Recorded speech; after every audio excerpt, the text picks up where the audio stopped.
तो जैसा कि हम मास्टर कैम पे स्टार्ट कर रहे हैं, तो पहले कोई ना ड्राइंग ले लेता हूँ मैं, जिससे हम कोई ड्राइंग है जिसको देख के बनाना है।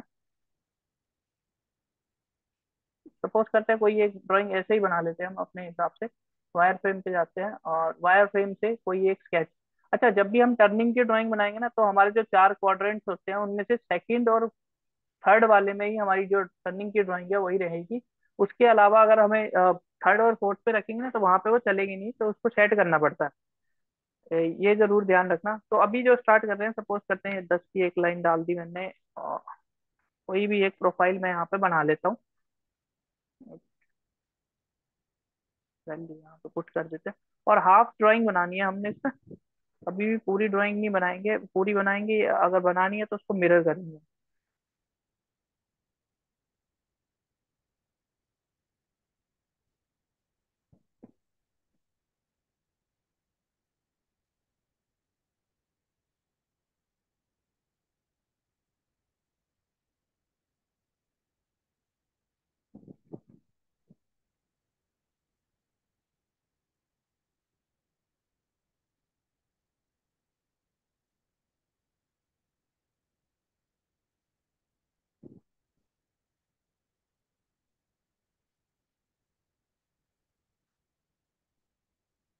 यहाँ पे मैं चेन फिलेट लेके जहाँ पे मेरे को फिलेट होएगी वहां पे मैं फिलेट लगा दूंगा।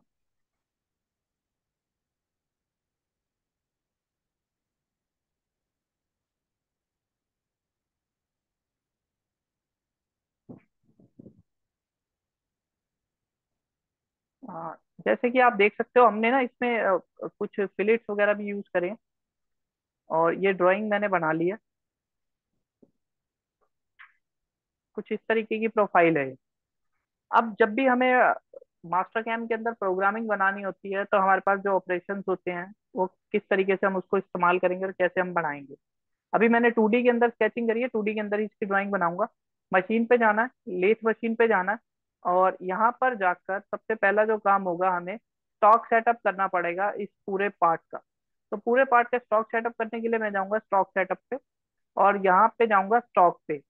स्टॉक पे जाके प्रॉपर्टीज में जाके यहाँ पे ओडी, पहले तो ओडी बताना है, यानी कि मैक्सिमम डाया कितना है। तो जो भी हमारा मैक्सिमम पॉइंट होएगा उसको हम क्लिक कर लेंगे, ऑटोमेटिकली कैलकुलेट कर लेगा। इसके अलावा जो लेंथ कितनी है वो बताना है, तो यहाँ पे राइट क्लिक करके S, distance between two point का हम सिलेक्ट करते हैं। और यहाँ तक इसको खींच देंगे। 215 इसकी लेंथ आ गई, 120 इसका डाया आ गया। ओके करेंगे तो आप देखोगे इसके ऊपर ना एक डॉटेड स्टॉक बना देगा। अब जब टर्निंग करनी होती है किसी भी पार्ट की, तो उसमें पहले देखते हैं हमारे ऑपरेशंस क्या क्या होने वाले हैं। जैसे सबसे पहले तो टर्निंग होएगी, और उससे पहले हम फेसिंग भी करते हैं, फिर टर्निंग करते हैं। टर्निंग के बाद अब इसमें एक ऑपरेशन ये वाला ऐड कर रखा है जिसको बोलते हैं ग्रूविंग। तो ये सेम टूल से तो होएगी नहीं। तो सेम टूल पे अगर नहीं होगी, तो इसके लिए ग्रुप ऑपरेशन हमें अलग से बनाना पड़ेगा। टर्निंग ऑपरेशन अलग बनाना पड़ेगा, फेसिंग ऑपरेशन अलग बनाना पड़ेगा। इवन दो हमारे पास अभी फेसिंग के लिए भी कुछ स्पेस है नहीं इसमें। बट अगर मैं फेसिंग भी बनाना चाहूँ तो मैं इसको प्लस रख के बनाऊंगा। तो जो स्टॉक मैंने लिया था उसको मैं ऐड कर लूंगा या बढ़ा लूंगा, सो दैट वो जब मैं 3D में चलाऊं तो वो मुझे को दिखे कि आगे से मैंने इतना माइनस में करना है। तो स्टॉक में जाते हैं, यहाँ पे हम थोड़ा सा प्लस करते हैं इसको। जो हमारी लेंथ है उसका जो पॉइंट है वो डिस्टेंस बिटवीन टू पॉइंट्स मैं कर लेता हूँ। तो थोड़ा सा ना प्लस में लेके चलता हूँ और यहाँ से यहाँ तक की लेंथ ले लेता हूँ, सो दैट कुछ जो हिस्सा हो वो फेसिंग में काउंट हो जाए मेरा। अब हुआ क्या है, ये जो मेरा पीस था ये थोड़ा सा इधर की तरफ शिफ्ट, आप देखोगे स्टॉक इधर चला गया, मेरे को ये पीस को भी इधर की तरफ शिफ्ट करना पड़ेगा। तो ट्रांसफॉर्म में जाता हूँ और इसको सिलेक्ट करता हूँ। और इसको सिलेक्ट करा मैंने, सिलेक्ट, ट्रांसफॉर्म, डायनेमिक पे गए। इसको थोड़ा सा शिफ्ट कर दिया, कितना मेरे को जाना है पीछे तक, सपोज करते हैं इतना जाना, तो यहाँ मैंने इसको सिलेक्ट कर दिया और ओके कर दिया। तो आगे का कुछ हिस्सा मेरे को फेसिंग के लिए भी मिल जाएगा। अब मेरे को करनी है इसमें ऑपरेशंस करने हैं। तो टर्निंग पे जाता हूँ। टर्निंग में सबसे पहला ऑपरेशन मैं फेसिंग इस्तेमाल करूंगा। फेसिंग पे जाऊंगा और सिलेक्ट करूंगा मेरे को टूल कौन सा सिलेक्ट करना है। तो टूल जो हम टर्निंग के अंदर यूज करते हैं, सिंगल पॉइंट कटिंग टूल इसको बोला जाता है। इसमें जो हमारी इंसर्ट्स होती हैं उसके हिसाब से ही हम जो टूल है वो लेते हैं। तो सबसे अगर मोटा मोटा हमने मार्जिन काटना है, तो वहां पे हम CNMG, DNMG या WNMG इंसर्ट का प्रयोग करेंगे। मतलब जिसके एजेस ज्यादा से ज्यादा मोटे हों और कॉर्नर रेडियस ज्यादा हो, ताकि वो मटेरियल ज्यादा रिमूव कर सके। तो मैं यहाँ पे CNMG लेता हूँ, CNMG should insert for the facing. तो यहाँ पे मैंने CNMG इंसर्ट ली, कॉर्नर रेडियस जिसका है 0.8 की रेडियस है, और इसको मैंने कर दिया ओके। तो ये फर्स्ट टूल मेरा हो गया, फर्स्ट नंबर दे दिया मैंने यहाँ पे, ऑफसेट नंबर दे दिया। और यहाँ पे मेरे को फीड देनी है, तो फीड इसकी पर रेवोल्यूशन में चलती है हमेशा टर्निंग के अंदर। तो इसकी जो फीड है 0.2 की दे दी, सफिशिएंट है। स्पिंडल स्पीड यहाँ RPM में मैं मेंशन कर देता हूँ। सपोज करते हैं अगर मेरा मटेरियल ये है MS है, तो मैं 800 के समथिंग रख लेता हूँ। और मैक्सिमम स्पीड भी मैं 800 के समथिंग इसमें दे देता हूँ। इट कैन बी वेरी, ये ना वेरी कर सकते हैं हम with the help of knob. जो मशीन के अंदर हमारे पास नोब्स होती हैं, उनके साथ हम इसको वेरी कर सकते हैं, चेंज कर सकते हैं, और बाकी एडिटिंग भी कर सकते हैं उस टाइम, अगर हमें अच्छे नहीं लगते हो। फेस पैरामीटर्स में जाते हैं, ओके करते हैं। फेस पैरामीटर्स में गए, और यहाँ पे क्या है, हमें देना है फिनिश पॉइंट कि कहाँ तक हमारी फिनिश जाएगी। तो मैं यहाँ पे फिनिश जेड पे क्लिक करता हूँ, और ये मेरा फिनिश पॉइंट आ गया -6.6। ऑटोमेटिकली कैलकुलेट कर लिया। यदि आपको नहीं पता तो आप इसमें वैल्यू भी डाल सकते हो, वैल्यू भी डाल सकते हो अगर आपको पता है उसकी, जो फिनिश पॉइंट की। और स्टार्टिंग पॉइंट है, एंट्री अमाउंट कितना है, कितने कहाँ से स्टार्ट हो, कितना पीछे से थोड़ा सा स्टार्ट हो। तो मैं एंट्री अमाउंट 1 पे कर देता हूँ, 1 mm से स्टार्ट हो। फिनिश स्टेप ओवर अभी मैं ऑफ कर देता हूँ, फिनिश में मेरे को कुछ नहीं चाहिए। Retraction 2 mm, stock to leave मैंने 0 कर दिया, कोई मेरे को मार्जिन नहीं चाहिए। रिट्रैक्ट, रैपिड रिट्रैक्ट भी ऑन कर देता हूँ। और बस इसमें ज्यादा कुछ नहीं करना होता। स्टेप ओवर अपने को देने होता है कि कितने मोटे मोटे उसने कट लेने हैं। तो कितने मोटे मोटे कट लेने हैं, तो मैं इसको कह देता हूँ जी भाई मेरे को 0.5 के कट दे दे। तो या 1 mm के कट ले लेते हैं, सो दैट जल्दी जल्दी हमारा प्रोग्राम बन जाएगा। ओके करता हूँ। तो यहाँ पे देखोगे, इसको यहाँ पे चला के देखिए बैक प्लॉट में। जैसे स्टार्ट करता हूँ, देखो 1 mm का कट लिया, नेक्स्ट 1 mm, अदर अनदर। इस तरीके से फटाफट से हमारी जो है फेसिंग ये यहाँ पे हमारी जेड करके चला जाएगा। अब इसको अगर मेरे को चेक करना है, एक बार वेरीफाई करना, तो वेरीफाई में जाता हूँ 3D के अंदर, और 3D में भी मैं इसको चला के देख सकता हूँ। देखते,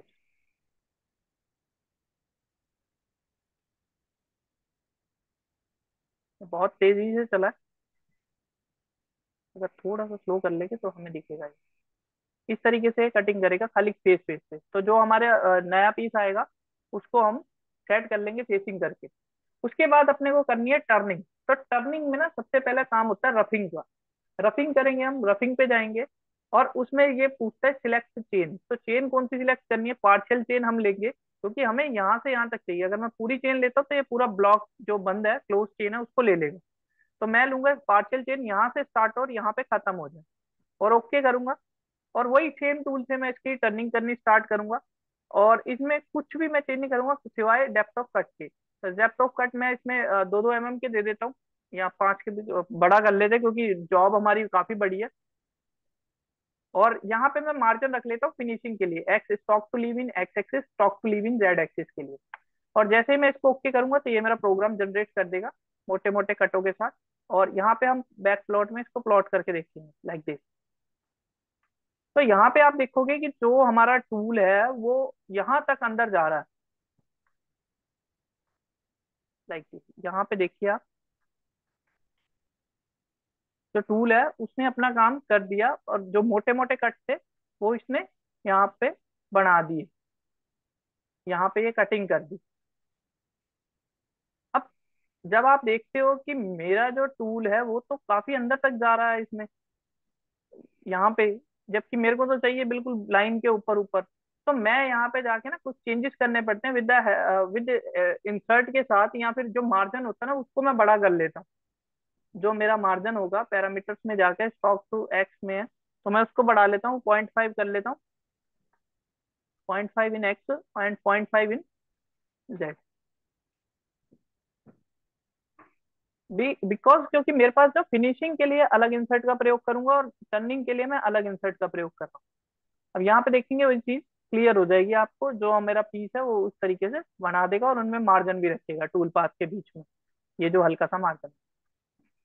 अब इसको भी वेरीफाई कर लेते हैं, एक बार 3D के अंदर दिखा देते हैं। अब आप देखोगे, इसको थोड़ा स्लो कर लेते हैं।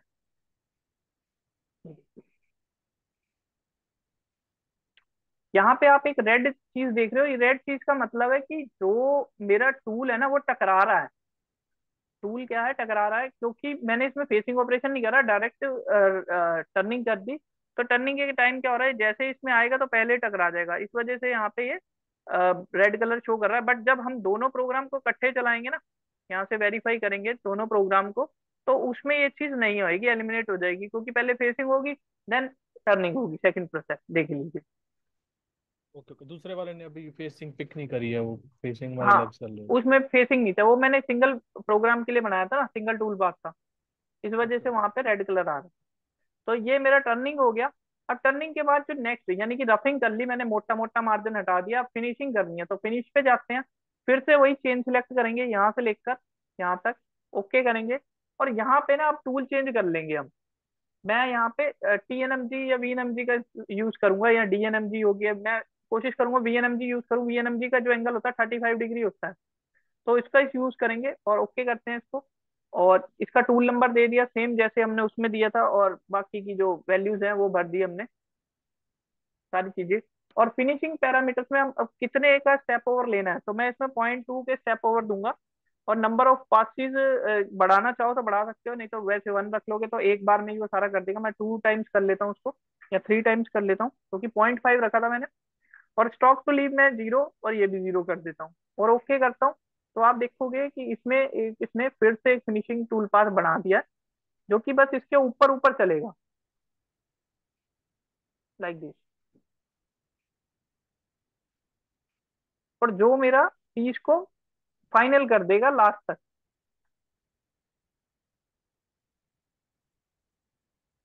जो लास्ट में फिनिशिंग आनी है वो मेरी फिनिशिंग फिनिशिंग टूल से आएगी। ये इसने 3 फिनिशिंग पास का इस्तेमाल करा, अगर मैं सिंगल करता हूँ तो सिंगल का बना देगा, ये डिपेंड करेगा आपको कैसा चाहिए उसमें ना। ओके करते हैं। तो इस तरीके से इसने लास्ट का फिनिशिंग एक पास बना दिया, आएगा, और इस तरीके से कटिंग करता हुआ जाएगा। अब क्या हो रहा है, इसमें भी देखो वही प्रॉब्लम आ रही है, ये ना अंदर घुस रहा है। जो मेरी लाइन है एक्चुअल में ये है, और ये जा रहा है नीचे की तरफ, तो ये मार्जिन छोड़ेगा ही नहीं, वो फिर पीस मेरा खराब बन जाएगा। तो मैं इसमें क्या करूंगा, इसमें इंसर्ट की वैल्यू को चेंज करूंगा। यहाँ पे जाऊंगा, जो मैंने 0.8 की ले रखी है इसकी वैल्यू मैं कर दूंगा 0.0, या 0.2 की कर लेते हैं, और तब देखते हैं क्या फर्क आता है। 0.8, 0.2, हाँ 2, हाँ 2 भी होगी क्या, हाँ 2 तो बहुत ज्यादा हो गया, 0.4 कर लेते हैं। ओके, और रीजनरेट करता हूँ, देन देखते हैं कि क्या ये इसके अंदर अंदर आएगा कि नहीं। मोस्टली जो टूल है वो आ रहा है इसके अंदर। अच्छा, इसको एनालिसिस भी कर सकते हैं हम, कि हमारा एक्चुअल में वो चलेगा कैसे। तो यहाँ पे जाते हैं टूल पाथ एनालिसिस में। अब जहां पे मेरे को टूल लाना है, यहाँ पे मैं डिस्प्ले टूल, ये टूल होल्डर का तो कोई मतलब नहीं। अब धीरे धीरे देखता हूँ, देखो ये मैं चला के कि यहाँ पे किस तरीके से काम करेगा मेरा जो इंसर्ट है, वो कैसे चलेगी। ये जिस जिसके पाथ पे मैं करूंगा ना वो उसी का पाथ दिखाएगा। अब ये है मेरा CNMG वाला, तो आप देखोगे कि बिल्कुल 0 0 चलेगा। इस पे क्लिक कर रहा हूँ, नीचे वाला है फिनिशिंग वाला टूल पाथ, इसमें मैं बंद कर लेता हूँ इसको पहले, मेरे को खाली इसी का ही दिखा। तो एनालिसिस टूल पाथ, और यहाँ पे देखिए आप, तो आप समझ जाओगे कि जो टूल है वो एक्चुअल में कटिंग करेगा और अंदर नहीं घुसेगा। यहाँ पे देखिए, ये देखिए, ठीक है ना। तो ये भी चीजें हम कर सकते हैं मास्टर कैम के अंदर। यहाँ पे देखिए, देखो इसमें जो टूल पाथ है वो दिखा रहा है कि अंदर घुस रहा है, बट एक्चुअल में वो अंदर नहीं घुस रहा। वो उसको मार्जिन दे रखा है उसने, ऑफसेट ऑटोमेटिकली सेट कर रखा है कि मेरे को इतना ही माल उठाना है, तो इतना प्रेशर मेरे को लगाना पड़ेगा, या इस एंगल से मैं वर्क करूंगा। यही खासियत है मास्टर कैम की, जो कैमिंग के अंदर हम यूज करते हैं। अब ये तीनों ऑपरेशंस को हम चला के देखते हैं। ठीक है, ऐसी और बारीकी में हम उसमें तो नहीं ना कर सकते जब अपने जी कोड में प्रोग्रामिंग, नहीं नहीं, ज्यादा हम लेंथी हो जाएगी। इसीलिए तो मास्टर कैम का प्रयोग किया दिया गया है। मास्टर कैम इसीलिए बनाया जाता है, जितने भी 3D के प्रोग्राम्स होते हैं ना, वो सारे मास्टर कैम हम्म। से बनाए जाते हैं। ये चीजें देखो, ये चीज हम मैनुअल नहीं कर सकते ना, पॉसिबल। अब देखो उसने फेसिंग भी कर ली, टर्निंग भी कर दी और फिनिशिंग भी कर दी। तो इसी तरीके से आप भी यूज कर सकते हो और उसको बना सकते हो, कोई भी प्रोग्राम हो। अब हमारा जो नेक्स्ट ऑपरेशन रह गया इसमें लास्ट वाला, वो है हमारा ग्रूविंग। तो ग्रूविंग एक लास्ट ऑपरेशन है टर्निंग के अंदर। इसको उठाते हैं और ग्रूविंग के अंदर जाते हैं ग्रूव। ग्रूव में ना सबसे जो आसान वाला है वो है ये चेन। चेन ही आपने यूज करना है और कोई मत यूज करना। इसको सिलेक्ट करेंगे, इसको सिलेक्ट करेंगे, ओके करेंगे, चेन ग्रुप पार्शियल चेन, और ग्रूव ले लिया मैंने। देन ग्रुप के अंदर कुछ नहीं चेंज करना, ये सारी वैल्यूज तो आप देखो जब मशीन पे काम करोगे तो वो आपको पता लग जाएंगी क्या क्या चीजें डालनी है। स्टैंडर्ड ही होती इसके है। बाद ये स्टेप डाउन कर लेते हैं, स्मूथ कर लेते हैं, और इसको मैं ओके कर देता हूँ। तो आप देखोगे इसने ग्रूविंग स्टार्ट कर दी और ये ग्रूव बना भी दिया। लाइक बीच में से आया है, और पहले बीच में से इधर करा, इधर करा, इधर करा, इस तरीके से चल के बाहर चला जाएगा। और इसमें अगर आपको लेफ्ट टू राइट चाहिए, आपके पास कौन सा टूल है डिपेंड करेगा टूल के ऊपर। जैसे मैंने यूज करा ये न्यूट्रल टूल। अगर आपके पास लेफ्ट हैंड साइड है या राइट हैंड साइड है, तो वो टूल के ऊपर डिपेंड करेगा आप कौन सा यूज करोगे, और उसके हिसाब से फिर इसकी पोजीशन यहाँ से आप ऑल्टरनेटिव या पॉजिटिव, जैसे मैं नेगेटिव डायरेक्शन दे देता हूँ, ओके करता हूँ। तो इसको हम जनरेट करते हैं और वेरीफाई करते हैं। तो यहाँ पे देखना, अब पहले क्या था सेंटर में आ रहा था, बट अब क्या है इधर से आ रहा है। ऐसे ही बाई डायरेक्शनल में चेंज कर सकते हैं और कोई भी हम यूज कर सकते हैं उसको। तो अब पूरी की पूरी मैं एक बार डायग्राम चला के दिखाता हूँ और आपको बताता हूँ किस तरीके से ये होगा। ये बैक प्लॉट पे चला लिया, अभी 3D में अभी चला के देखेंगे हम। वेरीफाई, और ये मेरा कोई पीस है, उसके ऊपर स्टॉक के ऊपर मैंने चलाया, और ये आपने देखा कि यहाँ पे इसने ग्रूविंग भी कर दी। अब यहाँ पे देखो ये रेड चीज आ रही है ना, इसका मतलब कि यहाँ पे टूल टकरा रहा है। तो इसको हमने कैसे करना है, क्योंकि जो इसकी लेंथ होगी मे बी वो टकरा रही हो, तो लेंथ को लंबा कर लेंगे तो वहां पे ये चीजें नहीं आएंगी हमारी। ये देखिए, तो जो टूल है टूल की लेंथ को थोड़ा सा हम एक्सपेंड कर लेंगे। जो इसकी लेंथ है ई, ई दे रखा है यहाँ पे 8, तो इसको मैं 10 टाइम्स कर 10 कर लेता हूँ, तो मेरे ख्याल से वो चीज हट जाएगी। ओके करते हैं, वेरीफाई करते हैं, फिर डी के अंदर।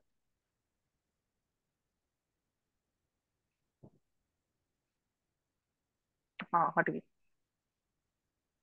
तो अब सारे के सारे प्रोग्राम एक साथ चलाने पड़ेंगे और तभी हम इसको अच्छे से देख पाएंगे।